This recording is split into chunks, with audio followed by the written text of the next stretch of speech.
Hello, friends. You are welcome to my channel Eternal Journey. This channel deals with motivational, meditational, and spiritual aspects of our lives. Please like, subscribe this channel, and remain in touch so that whatever I can best give you and whatever best you can take from me, that can be done.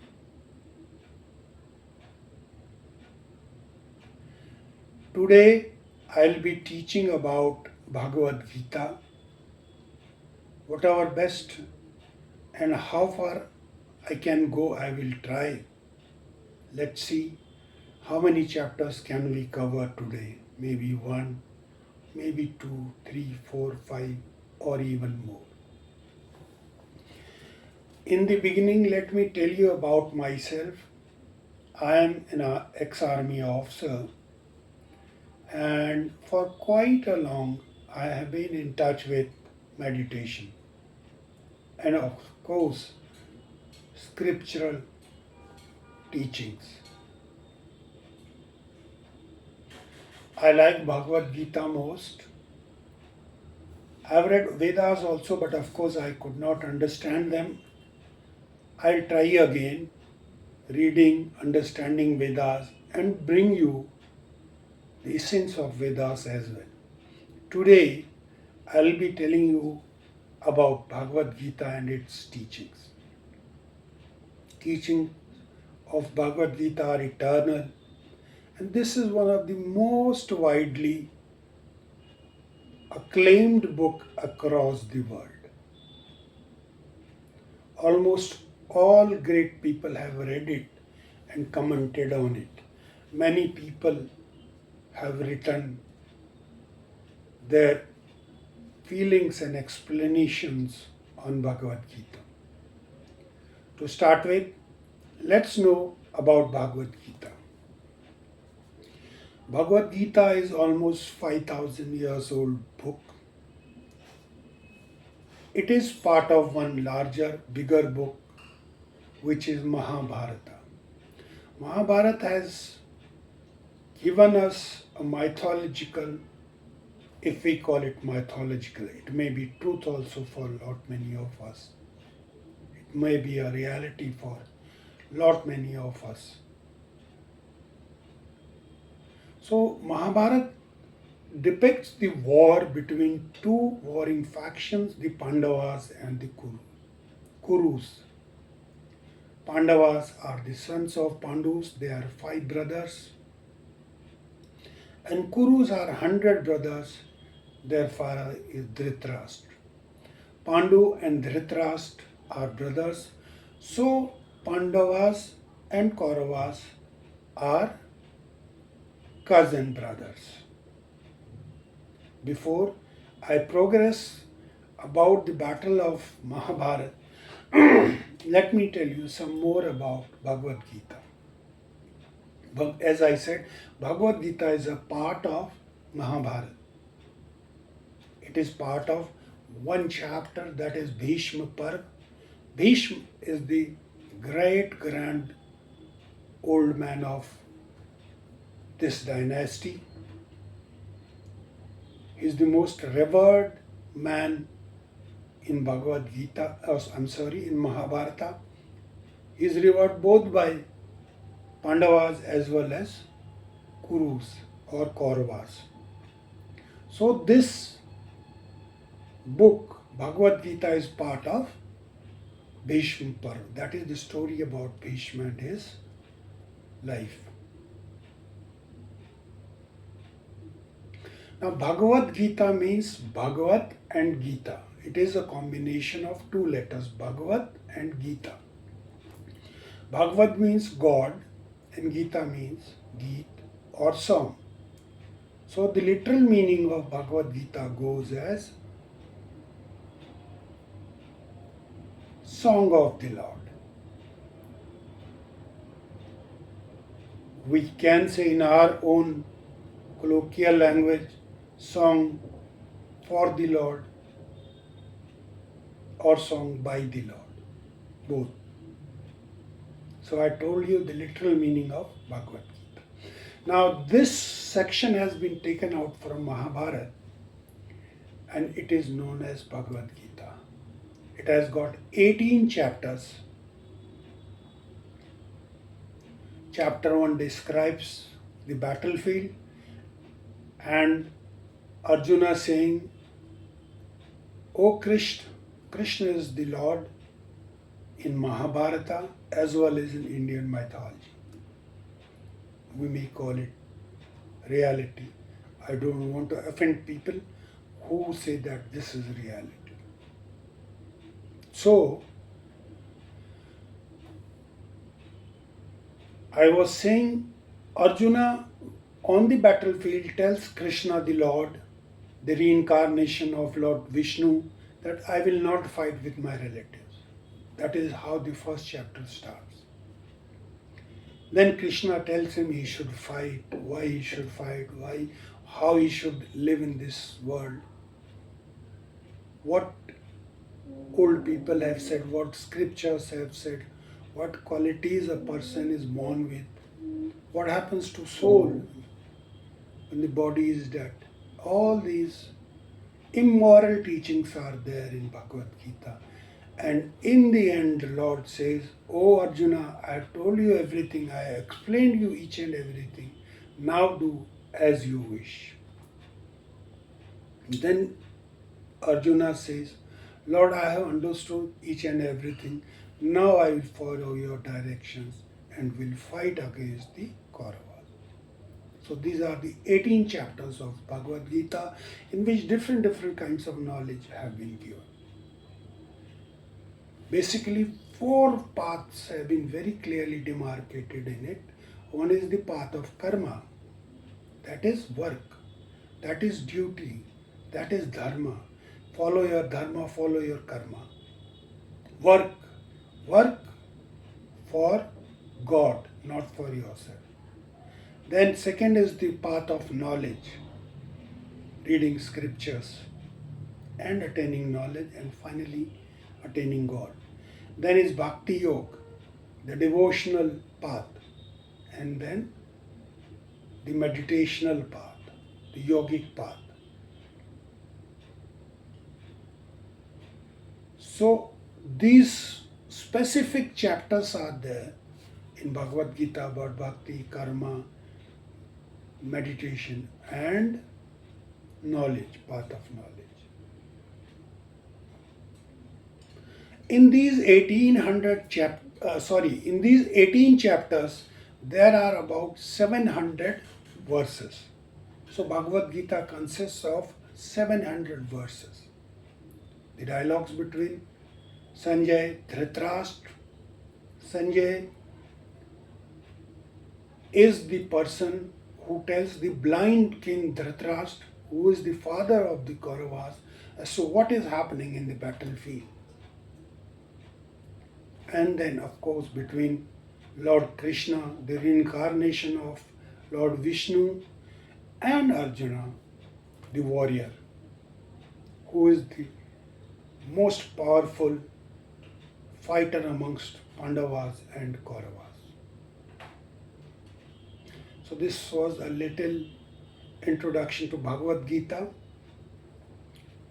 If I summarize it in 1 minute, it is part of Mahabharata. It has got 18 chapters. It has got 700 verses. Basically, it is a dialogue between Lord Krishna and Arjuna the warrior. And Bhagavad Gita, the name Bhagavad Gita means Song of the Lord, or Song for the Lord, or Song by the Lord, whatever way you want to receive it, conceive it. Now let's go on to the first chapter. Chapter 1 describes the scenario of battlefield. In the battle of Kurukshetra, Kurukshetra is the place where this Mahabharata battle was held. It was fought between Pandavas and Kauravas. I have already told you who are Pandu's sons, who are Dhritarashtra's sons. Pandu's sons are called Pandavas. Dhritarashtra's sons, who is a blind king and who is the king for both the sides. His sons are the Kauravas. This battle was fought between Pandavas and Kauravas. Of course, Lord Vishnu's incarnation, Lord Krishna, was on the side of Pandavas. And that's why the victory also came to that side. Even though Lord Krishna had declared that he will not pick up a weapon in the battlefield, so he decided to be the charioteer of Arjuna, guiding him all through the war. The war was held for 18 days.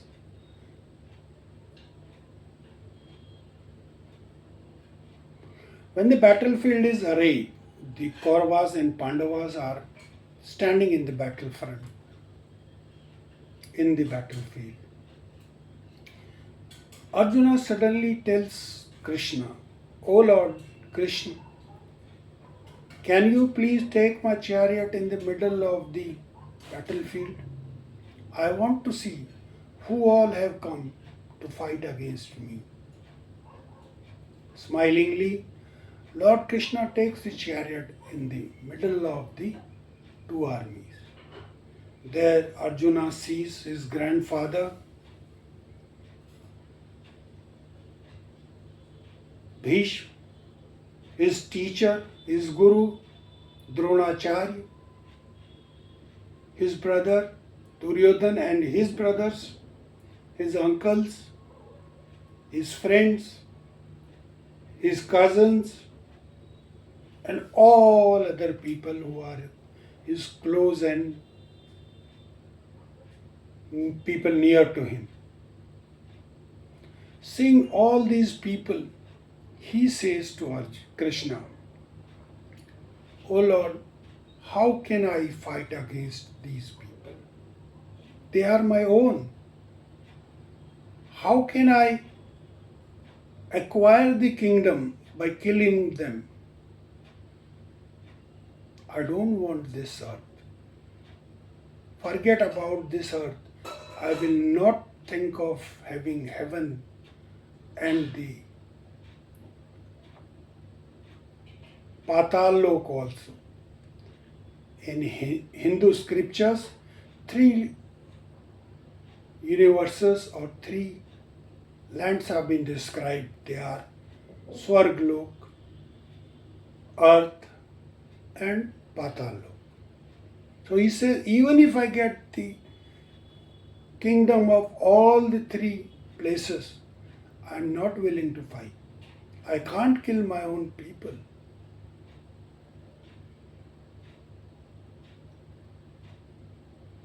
He is overwhelmed by grief. He doesn't want to fight. He says, "O Lord, my hands are shivering on seeing these people. How can I fight against Drona and Bhishma? My hairs are raising on my hand. My whole body is shivering. I can't stand here in the middle of the armies now." He sits down on the chariot and keeps his bow and arrow aside.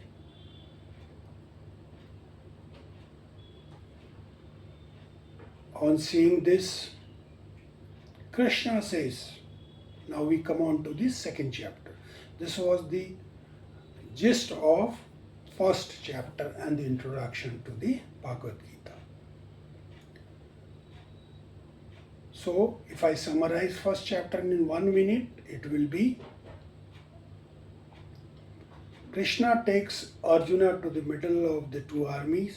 On seeing his relatives, Arjuna says, "O Lord, I will not fight my own relatives, especially people like Bhishma and Drona, whom I worship. in second chapter. Now we come on to the second chapter. In second chapter, Krishna says to Arjuna, "O Arjuna, this is not worthy of you. You are a warrior. The qualities that you have, they are of a Kshatriya. Your job is to fight. You are here in the middle of the two armies to fight. Now you cannot say, I don't want to fight." Now this is what makes the difference. By having the presence of Krishna. Though he is only the charioteer of Arjuna, yet he is now guiding Arjuna how and what he should do. He says, Arjuna, this is not worthy of you. You have to fight. And Arjuna says, how can I fight? How can I fight people like Bhishma and Drona who are worthy of my worship? I have grown up in their arms. They have seen me growing up. How can I fight against such revered people? I would prefer going away and begging for my living rather than fighting against these people. I don't know what to do, whether to fight or not to fight. Here, Arjuna tells Krishna, I am your disciple now. Please guide me. So far in Mahabharata, we have seen that Arjuna is the friend of Lord Krishna. Later on in Bhagavad Gita, we'll see that again and again he asks for forgiveness because he considered Lord as his friend. He says, please forgive me. So many times I have called you Krishna, Yadav. And I have not given you that kind of respect which you should have because you are the Lord of the universe. But here we'll talk only about what Krishna is saying in Arjuna is saying in chapter 2. He's saying, I'm your disciple now, please guide me. Now let's come on to this topic, what is a disciple and what is a guru? Guru is someone who dispels the darkness of the world and takes you to the kingdom of God. And disciple, of course, follows the path shown by the Guru and ultimately, with the help of Guru, with the path shown by the Guru, reaches his destination, the ultimate Brahm. In your life also you'll come across this word again and again, Guru. You may have a desire for finding a Guru or you may not have. Depends on the karmas of your past life. If you have done well in your past life, you will have a craving for finding Guru in this life or a craving for finding God. Even if one of the two cravings you have, you will find your destination. That is the ultimate goal of reaching the God's kingdom. As I said, it depends on your karma. I'll tell you a small example. What you do in your childhood, that makes your youthful age productive in positive sense or negative sense, both. So if you do well in childhood, you will do well in youth. If you do not do well in youth, if you do not look after your body, if you do not look after your mind, if you do not think of your future, you will ruin your youth. Similarly, if you do well in your youth, you will be a happy man in your old age. And after that, you will successfully, happily leave this body and this earth. If you do not do well again in youth, you'll have a troublesome old age. Similarly, the karma acts on our this life. If you have done well in your past lives, then the aggregate of those karmas come to you in this life. And wherever you have left your journey in the past life,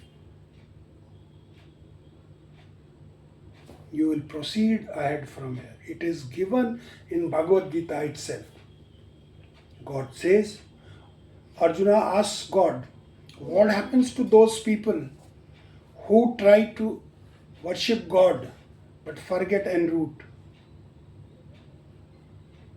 And then neither they enjoy this earth, this life, nor they attain the spiritualism. Then Lord Krishna tells him, his Guru tells him, whatever you do in this life, it is carried forward to the next. And if you have done well, if you have inclination towards God realization, self realization, then you will take birth in a good family. You will take birth in a family which is already well established in the field of finding God. That is, you will take birth in a good family. And then suddenly, even without any stimulus, you will automatically get inclined towards God. And then your journey starts again. So again, after repeated births and deaths, ultimately a devoted soul reaches God. So I have told you about disciple and guru also. So guru is a person who comes on this earth from the God's kingdom to carry ahead his disciples who have been left behind on this earth, his relatives, his friends. He comes on his own on this earth, on his own conditions, and helps those who have been left behind. He finds his disciples, he waits for his disciples, and then ultimately guides them to the God realization. Then Krishna tells him one thing. You don't want to kill these people, fine, don't kill. But let me tell you, you cannot kill them because they are not bodies. They are all souls, and soul never dies. From youth we go to, from childhood or boyhood we go to youth, from youth we go to old age, and from old age, when the body is no more capable of taking care of itself, then it dies, and then a new birth is taken. The soul passes on to the new body. The soul never dies. It just passes on to another body. So millennium to millennium this has been happening. Soul never dies. It is unborn. It is eternal. You cannot kill them. Many births you and I have both taken. They have also taken. We have been here in the past also. We are here in this battlefield in present also. And we will be again there in future also. When the time comes, this universe is created, then it lives for some time, and then again there is a time for this universe to collapse, and then everything vanishes. Then again the same cycle is followed. So, you cannot kill the soul. Don't think you are killing them. You cannot. Soul is eternal.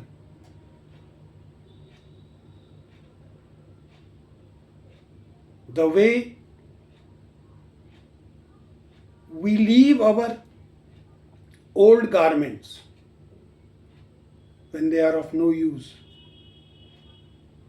and put on new garments, new clothes. Similarly, the body, when it becomes old, it cannot carry itself. The soul finds that this body cannot be sustained. The body dies, but the soul goes to a new body. In the same fashion as we change our clothes, we leave our old clothes and put on new clothes.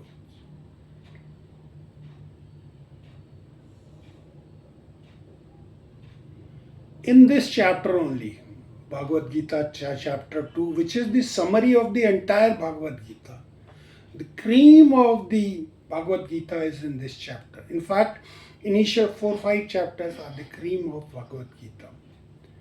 Rest of the chapters, of course, a lot of stuff is there which tells us how to live, how to think, how to look towards God, what to do in this life. But these 4-5 initial chapters are the crux, and chapter 2 is most important out of these 4-5 also, because it gives everything: karma, the soul's existence, God's existence, the duty to perform. Krishna tells Arjuna, now listen to me, O Arjuna, the soul never dies. If you think you can kill these people, you are wrong, because soul cannot be cut by weapons. It cannot be burnt by fire. It cannot be dried by wind. And it cannot be moistened by water. It cannot be made wet by water. Soul is unborn, eternal, imperishable, and ever existing. You cannot kill it. You cannot burn it. You cannot dry it. You cannot make it wet. Now that was one aspect which Krishna tells Arjuna about the soul. You cannot kill them. So now here we are to fight. So your duty is to fight. So fight. But again, Krishna tells him in another words. Look, if you think soul doesn't exist, it doesn't take birth again and again, then listen to it in another aspect. If you think a thing has been born, somebody has born, and he will die. Now the cycle goes like this. Somebody is born, he dies, then what will happen next? He will again take birth, he will again die, he will again take birth, he will again die. So this will keep continuing. Even then you should not worry or grieve about their death. Because if today they are living, tomorrow they are dead, then again they will live, again they will take birth. So what need is there to worry? Do your dharma, follow your dharma. If you do not fight, Arjuna, just think, if you do not fight, what will happen to you? All those warriors who are there in this battlefield, out of all those, of course you are the greatest and you know it. They will think on seeing the great warriors on the other side. Arjuna got scared. He left the battlefield. They will laugh at you and they will dishonor you. And for a warrior like you, getting dishonored will be more than your death. You cannot expect dishonor at this hour. So Pick up your bow and arrow and be ready to fight. Fight because it is your duty. Again, I have explained you earlier. He is a warrior. Fighting is his duty. Here, Lord is telling him, fight. It is your duty. Duty should never be left.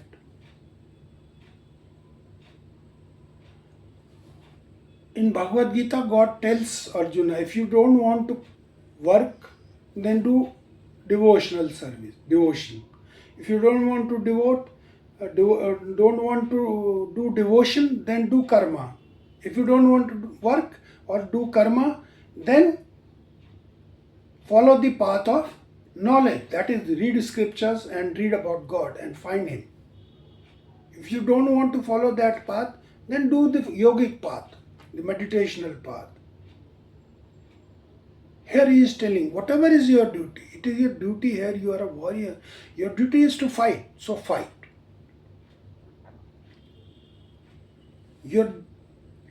And whatever you do it as an offering to God.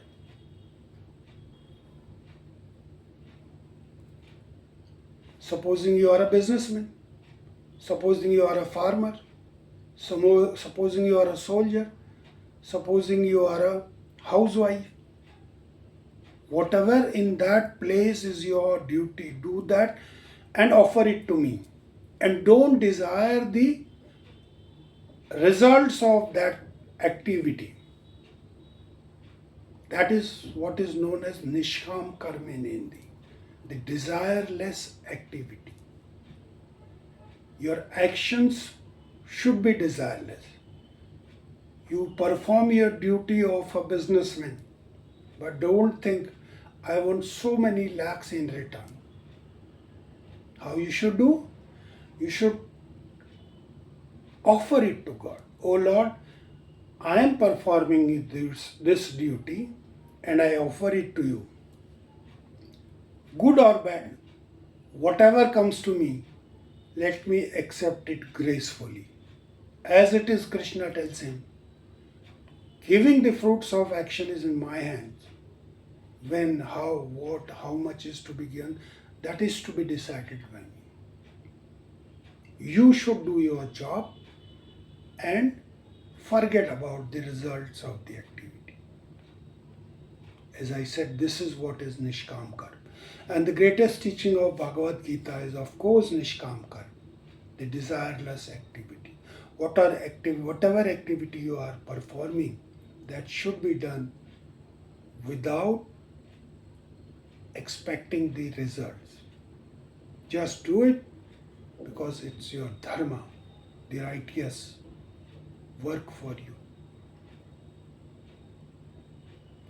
By Nishkam Karma, by desireless activity, you can easily get away from the cycle of birth and death.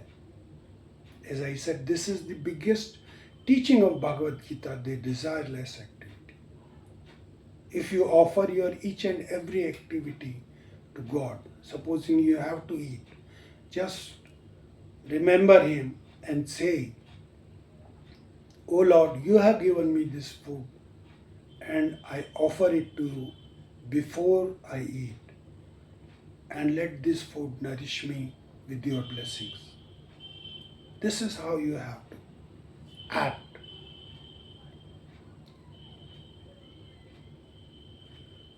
Now in this body we have 4-5 senses which are very strong, like eyes. It wants to see different things. Ear wants to hear good things. Tongue wants to taste good food. Skin wants to have a good weather, good feeling, good touch feeling. So these 5 senses take us towards the world. And of course they are governed by mind. So Lord Krishna says, control your senses. Do not be carried away by them. Like a tortoise shrinks its body inside the case, inside the shell, whenever it feels threatened. Similarly, whenever you feel your senses are taking you outside towards the world, pull them back inwards. Find peace in self. Senses have to be controlled, otherwise, you will get lost in the world. And controlling senses does not mean you control your tongue, I will not have sweets, but your mind is dwelling on sweets. Similarly, the mind has to be controlled. Now, mind has to be controlled with buddhi, the intellect that you have in you. Your intelligence should guide your mind, mind should guide your senses. And the soul, which is there in our heart, the God who is there in our heart, should control the entire body, mind, senses, and of course the intellect. Get away from lust, anger, desire, ego. Don't ever be unhappy. Always try to be happy. Always try to live in a balance. Think of peace and joy equal as sorrow and sadness. Happiness and unhappiness equal. Think of your own self, own relatives, friends, and enemies as equal. Be equal in honor and dishonor. These are some of the teachings of Bhagavad Gita. These are eternal. Whenever you feel somebody has dishonored you, he has not given you adequate respect, immediately go back to Bhagavad Gita teaching. Think what it says. It says, be equipoised in honor and dishonor. See friend and enemy as equal. See an elephant, a cow, a dog, a Brahmin, and a poor man as equal. So if you balance yourself with the Bhagavad Gita teachings, you will never get lost. You will always be in a state of trance, peace and bliss. In the end, Bhagavad Gita chapter 2, Lord says, be a yogi also. So this is the crux of the entire summary of the entire Bhagavad Gita chapter 2. He says, be a yogi. And for a yogi, what is day for the worldly people, it is night for the yogi. And he meditates and he thinks about God when everybody is sleeping. What is night for the worldly people, it is day for the yogi. And what is day for the worldly people, it is night for the yogi. So, a yogi is away from the world, he stays alone, stays aloof, stays in a secluded place and thinks of God at all times. Now it does not say you do have to go to forest, you have to go to Himalayas. Wherever you are, in whatever condition you are, in whichever place you are, you can remember God, you can find God. And that is what the teaching of Bhagavad Gita is. Go towards God, think of God, be His devotee, always think of Him. Even while working, think of Him. If you are a meditating yogi, then follow the techniques of meditation and with those meditational techniques find Him. If you like to read books, if you are a jnani or a person who loves knowledge, the path of knowledge, then read scriptures like Vedas, Upanishads. Upanishads are also known as Vedant. Read Brahma Sutra Bhash, read Bhagavad Gita, read Mahabharata, read Ramayana, So read scriptures, and through scriptures, govern yourself. And by governing yourself, slowly your soul will emerge as enlightened. Then you will be called a self-realized person. Be a self-realized person. Be Go towards God. Think about God at all times. So we have finished chapter 1 and chapter 2 of Bhagavad Gita today. We'll proceed further ahead later on. And if you are with me till now, then please do like and subscribe. Share it with your friends. If you like the channel, we'll continue with Bhagavad Gita teachings ahead also. And very soon I will be there with you with the next video. Be on my channel, Eternal Journey, the journey of the soul which is eternal until and unless it reaches God. Have a good day, have a good night, eat well, sleep well, enjoy well, live a balanced life, a little bit of exercise, a little bit of balanced diet, and of course, a lot of remembrance to God. Jai Gurudev.